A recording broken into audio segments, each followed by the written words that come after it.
Here are 32 amazing facts about the movie Top Gun.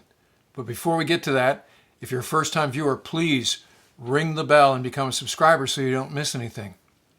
Now, producer Jerry Bruckheimer got the idea for Top Gun from an article in California Magazine in May of 1983 called Top Guns. The article starts, "At Mach 2 and 40,000 feet over California, it's always high noon."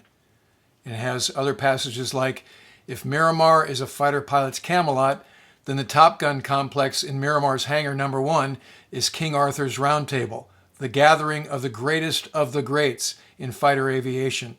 The article also described how the engines are stall-prone during aggressive maneuvering and how Rios would sometimes take pictures of Russian airplanes during intercepts. It also goes into great detail about the O Club at Miramar. Bruckheimer pitched the movie to Paramount as Star Wars on Earth. Tony Scott wasn't the only director considered for the film.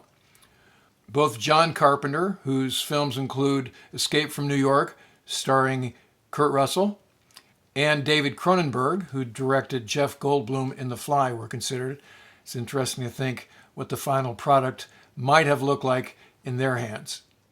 Also, Tom Cruise was not the first choice to play Maverick. Matthew Modine was the first choice, but he thought Top Gun was too militaristic, and he went on to make Stanley Kubrick's anti-military movie, Full Metal Jacket. A number of other actors were also considered before Tom Cruise, including Patrick Swayze, Emilio Estevez, Nicolas Cage, John Cusack, who, by the way, was my first pick to play the part of Punk when Punk's War was first optioned back in 2002. Also Matthew Broderick, Sean Penn, and Tom Hanks. All of those actors turned down the opportunity to play Maverick. As I mentioned in the Final Countdown episode, if Hollywood studios want to use Navy equipment, they have to work with a command called NAVINFO West. It's the Navy's West Coast Public Affairs Command. And NAVINFO West has script approval authority. And in the case of Top Gun, NAVINFO West did not like that Maverick's love interest was also in the Navy. So they demanded that the script change that character, the character of Charlie, into a civilian. So they did that. The second thing the Navy didn't like right up front was the original dogfight was supposed to take place over Cuba. Navy officials thought that might have real-world foreign policy implications, so they demanded that it be changed to random international waters. Christine Fox, who worked out at Miramar as a civilian for the Center for Naval Analysis, got her call sign Legs because she was 6 feet tall. She was the inspiration for Charlie. Fox would go on to be the highest-ranking woman in the Pentagon before she retired in 2014. Ali Sheedy, a member of the Brat Pack, perhaps best known for her role in the movie Breakfast Club, turned down the role of Charlie because she didn't think anyone would go to see a movie about fighter pilots. She later admitted that she regretted that decision. Kelly McGillis is 5'10", Tom Cruise is 5'7". She complained she had to slouch for the entire shooting of the film. She said, "I towered over him and had to have really bad posture through the whole movie." The production crew actually had to create a trench to have her stand in during the final scene so they would appear to be the same height. Charlie's older man in the O Club scene is actually the real Viper, a guy named Pete Pettigrew, who had a MiG kill while flying F-4s in Vietnam. Pettigrew left active duty to be an airline pilot with U.S. Air, but he stayed in the reserves and he actually rose to the rank of Rear Admiral as a reservist. He was the technical advisor for Top Gun. Tom Cruise had never ridden a motorcycle before the filming of the movie Top Gun, and he learned at a place in El Cajon called House of Motorcycles. The motorcycle he's riding is a Kawasaki Ninja 900/GPZ 900R. At the time, that was the fastest production motorcycle in the world. In the scene where Maverick runs down Charlie in a roadster following a high-speed chase through the streets of San Diego, Tom Cruise forgot his line, so he just kissed Kelly McGillis instead. Tony Scott liked it so much that he kept it. Note the Taiwan flag on his flight jacket, which Tenet Pictures, the company that co-produced Top Gun Maverick with Paramount, insisted be removed for the sequel. When Maverick receives his orders to the carrier following the graduation ceremony, the pilot standing behind him, with a mustache and wearing sunglasses, is Heater Heatley, real-life former Tomcat pilot, Top Gun instructor, and a very accomplished aviation photographer. His coffee table book, The Cutting Edge, was a bestseller. The VF-111 Sundowners and the VF-51 Screaming Eagles flew the majority of F-14 airborne scenes. The emblem on the tail of the airplanes was that of VFA-25, which is actually a Hornet squadron with the nickname Fist of the Fleet. Lieutenant Commander Lloyd, callsign Bozo Abel, flew the sequence with the roll off the cat. It took him a few takes to figure out the control inputs to keep the aircraft carrier in the frame. Let's go to the training aids. So to roll an F-14 about the longitudinal axis, you have to do more than just program lateral stick. In an A4 or an F-18, the airplane will roll about the longitudinal axis with lateral stick, but the F-14 would not. Just programming, let's say, right stick to roll right will cause the nose to yaw in the opposite direction. So Bozo had to use a lot of pilot skills, stick and rudder, to keep the aircraft carrier in the shot in that scene where it looked like he had just come off the cat and he rolled. So Bozo did that shot. He also did the Buzz the Tower sequence, and he was also the Tomcat pilot that flew Tom Cruise for the first time in the back seat of an F-14. All of the actors who played aviators in the film got a FAM flight in an F-14, and the only one of them who didn't get airsick was Anthony Edwards, who played Goose. A few years later, I served as a flight instructor with Bozo down at VT-86, and I had the opportunity to fly a TA-4 with him a few times. Another real-world guy in the movie is Robert, callsign Rat Willard. He plays one of the MiG-28 pilots. He mostly flew F-14s, and he went on to be the four-star admiral in charge of the Pacific Fleet. The USS Ranger and the USS Enterprise are the ships used for the aircraft carrier scenes. Ranger was a conventional powered carrier. Enterprise was the first nuclear-powered aircraft carrier. Both of those ships are decommissioned now. The Navy charged the production company $7,800 an hour in rental fees to use the airplanes and the aircrew. Use of the aircraft carrier was even more expensive. So during one sunset sequence, the ship altered course and it ruined the light for Tony Scott. He called up to the bridge and asked how much it would cost to turn the ship around.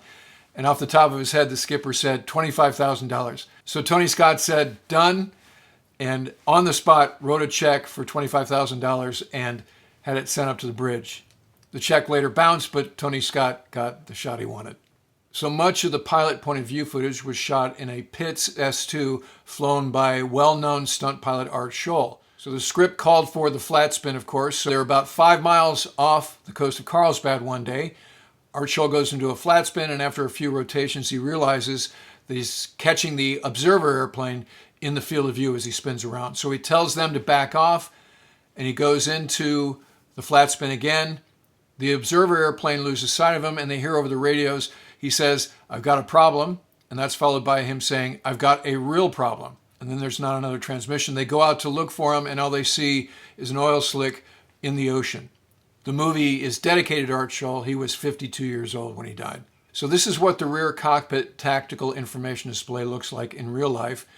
And here was what it looked like in Goose's cockpit. And when the production crew relayed to Tony Scott that some of the Tomcat crews on set thought that what they were using was fake, Tony Scott reportedly shook his head and said, "I'm not making this movie for Tomcat crews. I'm making this for moviegoers."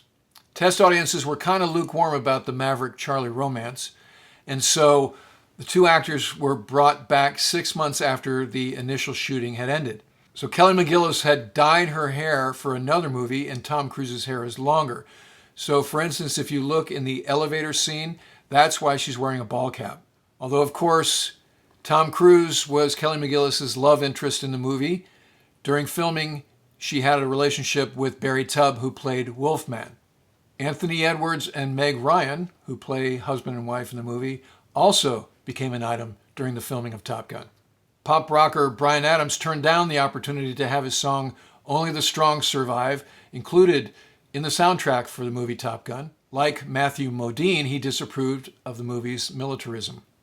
Heavy metal rockers Judas Priest were asked to contribute the song "Reckless" to the soundtrack, but they declined because they thought the movie would be a flop. 2 years later, they contributed a song called "Johnny Be Good" to a movie of the same name, and that movie actually did turn out to be a flop. Kenny Loggins was not the first choice to record the song Danger Zone. The bands Toto and REO Speedwagon were approached before Loggins, but neither of those bands wanted to do it.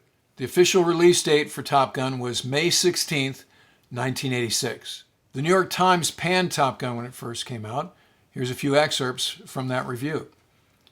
The excitement is switched off on landing. Once Top Gun gets back to Earth, the Masters of the Skies is as clunky as a big land-bound bird. Tom Cruise brings little but a good build to the role of Maverick, and the role of the astrophysicist brings little but impossible lines to attractive Kelly McGillis. The characters don't pair up well. She's much too classy for him. Effectively executed though the air battles are, they come off as somehow unsatisfying. Not having a real war to fight lowers the stakes, and the climatic dogfight with a batch of MiGs over the Indian Ocean is too contrived. The enemy too vague to elicit the feelings that memorable air war movies, from Wings to Command Decision, could take for granted. There's something about the technical wizardry of today's jets that, for dramatic purposes, diminishes the role of the men who fly them. Despite the movie's emphasis on the importance of the pilots, given all the electronic wonders at their touch, such as being able to lock an enemy plane in their sights and dispatch a missile to chase and destroy it, they seem part of some cosmic technological enterprise. Remember, these are fourth-gen airplanes they're talking about here. The film was credited with upping Navy's recruitment by 500%. Top Gun won the Academy Award for Best Original Song and a Golden Globe for the Best Original Song for the track Take My Breath Away by Berlin. The film was also nominated for an Oscar for Best Sound Effects Editing, Best Film Editing, and Best Sound, but didn't win in those categories. Top Gun also won a Grammy for Best Pop Instrumental Performance for Harold Faltermeyer and Steve Stevens' Top Gun Anthem.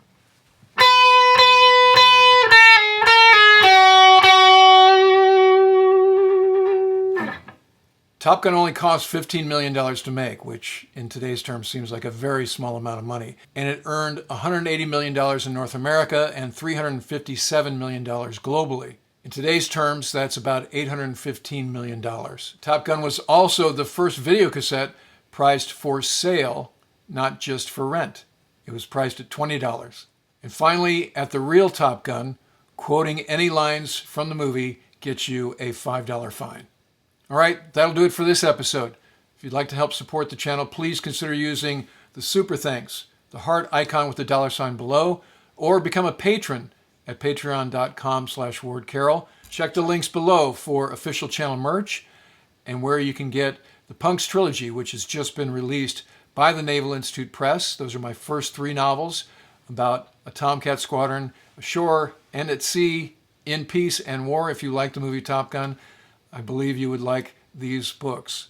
And I look forward to talking to you again soon.